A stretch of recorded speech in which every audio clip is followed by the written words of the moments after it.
Nesse domingo vou falar de duas empresas, CSN Mineração e WEG. E por que eu tô mudando um pouco aí o escopo do domingo? Porque, gente, eu abri votação lá no Instagram para vocês votarem as empresas que tinham soltado o resultado essa semana para eu trazer nesse domingo, e aí não deu outra. Todo mundo votou em WEG de novo. E aí, como o WEG, eu falei, tem um pouco mais de um mês e ela sempre vai acabar sendo a empresa que vocês mais acabam pedindo, eu decidi trazer as duas, atendendo aí as duas maiores demandas que a gente teve lá no Instagram. Então, antes, eu quero começar falando de WEG, depois eu falo de CSN Mineração, mas antes de tudo isso, eu já quero pedir para vocês se inscreverem aqui no canal, deixarem o like de vocês e, gente, também quero fazer um convite especial para vocês entrarem no canal do Sardinhas no Caribe, que eu vou deixar aqui em cima, porque lá a gente tem feito a gravação dos episódios do podcast ao vivo com os nossos convidados e vocês podem participar mandando as perguntas de vocês, beleza? Então podem entrar lá, já tem bastante conteúdo e tem os episódios inteiros, tem os cortes, vocês podem acompanhar por lá também aí nas próximas semanas quando a gente tiver nossas gravações ao vivo, beleza? Bom, pessoal, agora sim, vamos falar sobre a WEG em si, porque ela entregou uma receita líquida de mais de 5 bilhões de reais,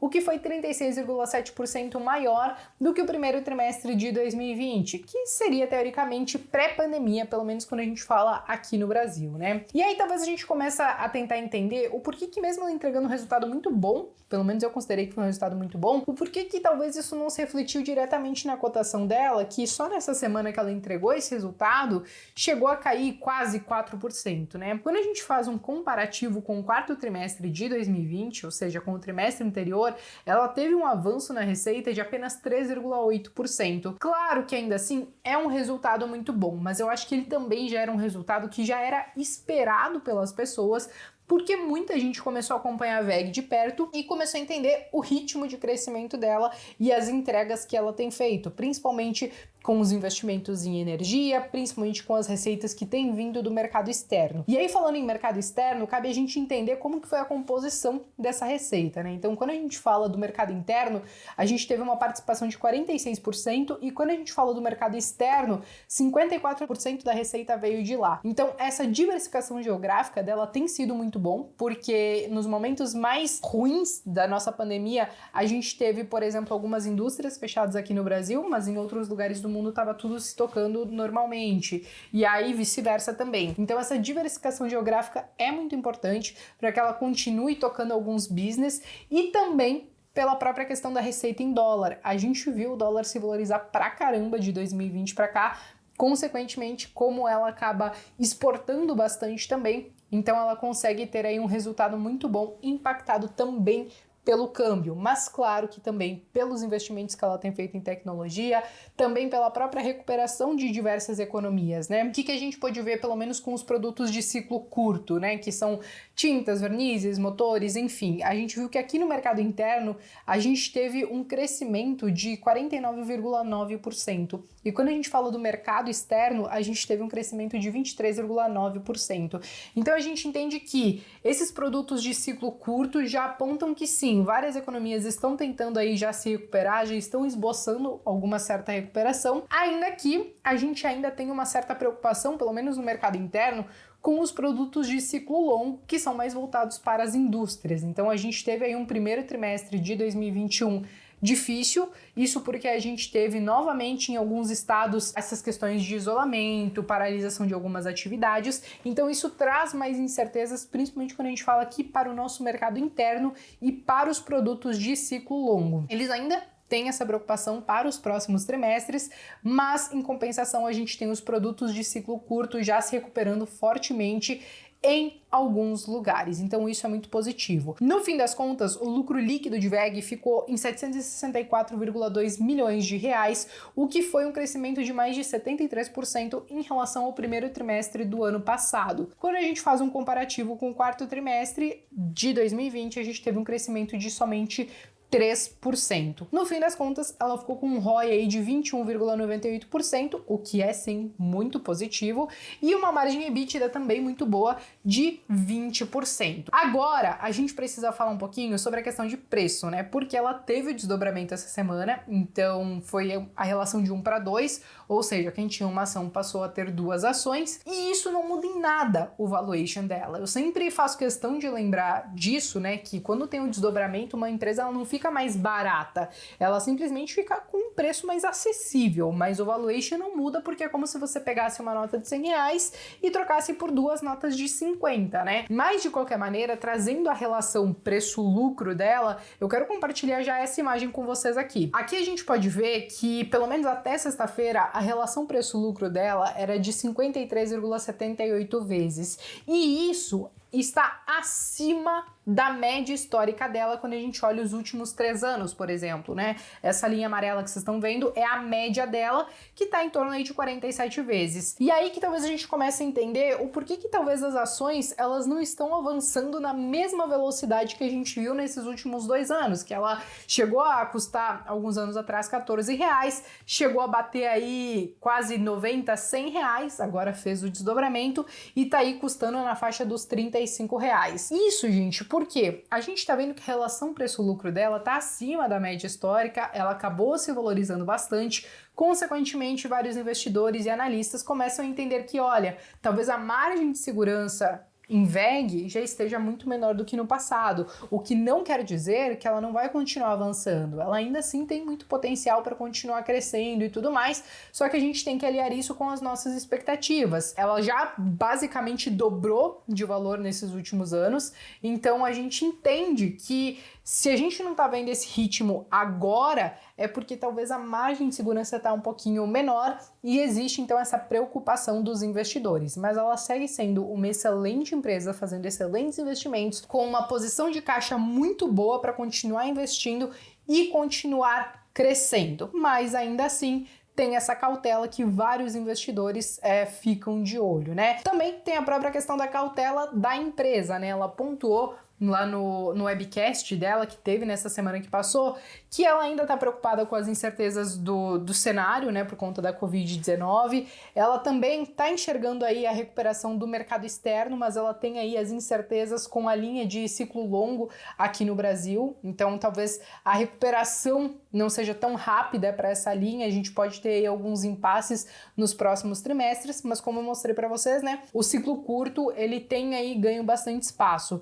E também cabe a gente ressaltar que no próximo trimestre, o segundo trimestre de 2021, a gente já está esperando sim um resultado bom, principalmente porque a gente vai acabar comparando com o segundo trimestre de 2020, que para eles foi teoricamente o pior trimestre que teve do ano passado. Então a gente vai estar comparando o segundo tri de 2020, que foi aquele ápice ali da pandemia para várias empresas, com agora o segundo trimestre de 2021, que teoricamente eles já conseguiram se reestruturar, se consolidar e tá operando aí como estão operando hoje muito bem. Então a gente já pode esperar que o segundo tri desse ano vai vir muito bom, mas claro que a relação de comparação ela é bem dispare, beleza? Bom, pessoal, basicamente sobre VEG, eu acho que esses eram os principais pontos. Se você investe ou não nela, vocês podem me contar aqui nos comentários. Eu, no fim das contas, tenho na carteira, mas como eu falei pra vocês, ela se valorizou demais, então eu não tenho mais como comprar ela, porque senão eu vou ficar com ela com um peso muito maior do que eu queria, né? Se eu queria que ela tivesse ali 10, 9% da minha carteira, se eu simplesmente ficar comprando ela, eu vou ficar com 20, 30, 40% e eu já não considero que isso é saudável para minha carteira. Então, por essa questão de preço, por ela ter se valorizado demais, não tem espaço para eu continuar comprando ela e colocando mais VEG dentro da minha carteira, beleza? E beleza, gente. Agora vamos falar da CSN Mineração. Ela estreou recentemente na nossa bolsa de valores. Eu fiz vídeo falando sobre ela. Esse era um IPO muito esperado. Aí, no fim das contas, por algumas características específicas do para que ia ser utilizado aquele dinheiro do IPO e tudo mais, muitas pessoas decidiram ficar de fora. Eu, inclusive, acabei não participando e também porque a gente fez aí um comparativo, principalmente de preços, com outras empresas do setor. E hoje eu trago esse comparativo de novo, até mesmo para a gente entender, tá caro, tá barato? O que a gente pode esperar de tudo isso, né? Então vamos lá, gente, vamos falar da receita líquida de CSN Mineração, que ficou em 5,47 bilhões de reais, o que foi 234% maior do que o primeiro trimestre de 2020. Eu acho que tudo isso, gente, tem muito a ver com o próprio volume de vendas, que ele ficou 47% maior do que o primeiro trimestre de 2020, ainda que tenha ficado 5% menor quando a gente fala em relação ao quarto trimestre de 2020. Mas eu acho que a gente entende isso, entende que teve um avanço muito grande, principalmente por conta da demanda da China. Ainda que eles tenham feito algumas paralisações ali pontuais para reajustar a questão de estoque, a gente sabe que eles estão querendo cada vez mais trabalhar com um minério de ferro cada vez mais puro, essas paradas assim. Então tiveram algumas paradas sazonais na China, mas o mercado interno, ele também demandou bastante. Então por isso que a CSN Mineração conseguiu ir tão bem assim. Quando a gente fala do próprio minério de ferro, já quero compartilhar com vocês um gráfico do que a gente teve nesse ano que passou, né? Vocês estão vendo que a gente teve um avanço muito grande. Quando a gente fala do quarto trimestre de 2020 para agora, a gente teve um avanço aí de mais de 27%. Consequentemente, quando a gente pega uma empresa que ela trabalha com o minério de ferro e ela exporta muito isso, a própria questão cambial ajuda e a própria valorização do minério de ferro que ela acaba vendendo mais caro, então acaba ajudando também. Então esse resultado dela já era esperado, assim como o próprio resultado de Vale e de outras empresas do segmento. Todas elas têm entregue resultados muito bons, justamente por esse efeito do minério de ferro, como eu mostrei para vocês no gráfico, mas também por uma demanda muito grande de várias economias procurando se recuperar. Quando a gente fala da própria China, apesar dela ter tido algumas paradas pontuais, muitos já sabem que eles têm o plano de ser aí a maior economia do mundo até 2030 e, consequentemente, eles vão investir muito em infraestrutura e tudo mais, e isso demanda, então, muito do produto de CSN, da própria Vale, enfim. Então a gente fica muito de olho nisso, né? De qualquer maneira, o lucro líquido da CSN Mineração ficou em 2,36 bilhões de reais. E aí, gente, eu acho que foi o número que mais chamou atenção, porque foi basicamente um lucro 5 ou quase 6 vezes maior do que o primeiro trimestre de 2020, né? Isso porque, no fim das contas, ela tá com uma margem muito boa. A margem EBITDA dela está em 66,95%. Então ela conseguiu avançar muito bem por conta desses fatores que eu trouxe para vocês. Está com uma margem muito boa, acabou resultando inclusive nesse lucro líquido, ok? Quando a gente fala do ROI, ela fechou com um ROI de 45,24%. E quando a gente fala do caixa líquido, ela também está muito bem posicionada na questão do caixa líquido, que ficou em 3,7 bilhões de reais. Mas cabe ressaltar que parte desse caixa aí ele é composto por uma parte da grana que acabou ficando ali para ela que veio do IPO, beleza? Agora, gente, eu acho que a gente precisa falar um pouquinho sobre a questão do preço da CSN e até mesmo tentar comparar com outras empresas do setor. A gente viu que várias empresas que estão no mesmo setor estão entregando bons resultados, acho que basicamente pelos mesmos fatores da própria CSN Mineração, e aí que a gente fica meio assim, beleza, mas e aí todas entregando bons resultados, muitas delas, inclusive Vale, se valorizaram pra caramba em 2020. Como que anda essa questão de preço-lucro, né? Então eu já quero colocar para vocês aqui na tela o preço-lucro de 3 empresas que eu acho que a gente pode tentar mais ou menos fazer uma comparação, né? A gente tem a própria CSN Mineração em 9,9 vezes, a gente tem a Vale em 10,76 vezes, e a gente tem a própria CSNA, né? Então, 6,10 vezes. O que acontece? Todas elas estão com uma relação preço-lucro muito parecida. Fora, claro, a CSN, que tem ali, teoricamente a mãe da CSN Mineração, mas também tem outros braços, outros business ali no fim das contas. Mas o que acontece? Todas elas têm uma relação preço-lucro ok. Não acho que todas elas estejam muito caras. Eu acho que sim, muitas delas já avançaram bastante em 2020, mas se a gente continuar com essa demanda aquecida, com esse ciclo de alta das commodities, eu acho que sim, elas têm muito potencial, e aí existem algumas questões que talvez a gente vai acabar definindo muito mais por questão de governança, meio ambiente, para quem olha mais para aquela parte ESG, para tomar então as suas decisões, né? A gente viu que antes do IPO da CSN Mineração, a Vale mesmo ela estava com uma relação preço-lucro menor, a CSN sempre esteve com uma relação preço-lucro menor, agora a Vale ela passou um pouquinho a CSN Mineração. Mas aí voltando para alguns fatores que podem ser decisórios para você investir em alguma empresa desse setor, e eu acho que a questão do meio ambiente acaba falando muito mais alto, eu quero compartilhar com vocês essa imagem aqui que estava no release de resultados da CSN Mineração, né? Então, eles têm olhado cada vez mais para essa questão ESG, tanto que eles investiram aí cerca de 400 milhões de reais em tecnologias que permitiram uma gestão melhor dos rejeitos, né, das barragens, e também com filtragem e empilhamento a seco. Uma outra coisa importante que eles falaram que eles estão fazendo a descaracterização de algumas barragens. Então, o que isso implica, né? Isso implica em dizer que não vão mais ser barragens que vão ter aquela recorrência, então, de rejeitos, vamos dizer assim.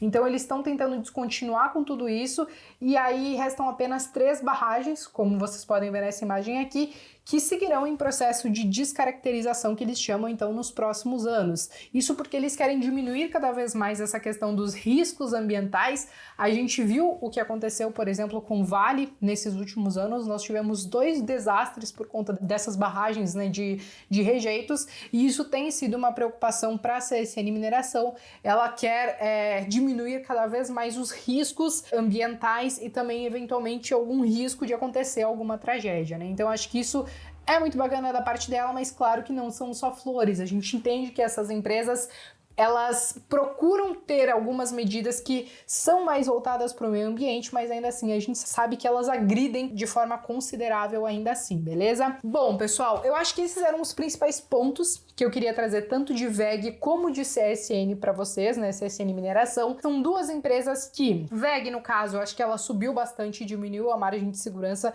para quem está querendo investir nesse momento, o que não quer dizer que ela não tem potencial para continuar se valorizando, até mesmo porque a gente já viu várias casas de análise antes de fazer o desdobramento, né, falando de talvez preço-alvo de 104, 105, 110 reais. Claro que agora a gente fez um desdobramento, mas a gente pode falar talvez que esses preços-alvos seriam aí algo entre 55, 56, 60 reais, então, novamente. E quando a gente fala da CSN Mineração, acho que quando a gente entende que a gente está num ciclo de alta das commodities, às vezes, sabe aquele feijão com arroz da Bolsa de Valores, que é Petrobras, Vale, no caso outras empresas que trabalham nesse segmento, eventualmente elas podem funcionar muito bem. Elas ainda estão trabalhando então com a sua relação preço-lucro dentro da média e podem continuar crescendo aí nesses próximos anos, beleza? Bom, pessoal, hoje eu fiz um vídeo um pouquinho mais longo, mas para tentar atender a demanda de todos vocês. A minutagem, como vocês viram, tá tudo aqui embaixo do vídeo. Se vocês quiserem rever algum pedaço,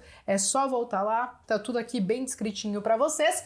Mas agora eu quero que vocês me contem, vocês investem em alguma dessas 2 empresas que eu trouxe hoje? Vocês investiriam em alguma dessas 2 empresas que eu trouxe aqui hoje? Escreva aqui nos comentários que eu quero saber e eu vejo vocês então no próximo vídeo.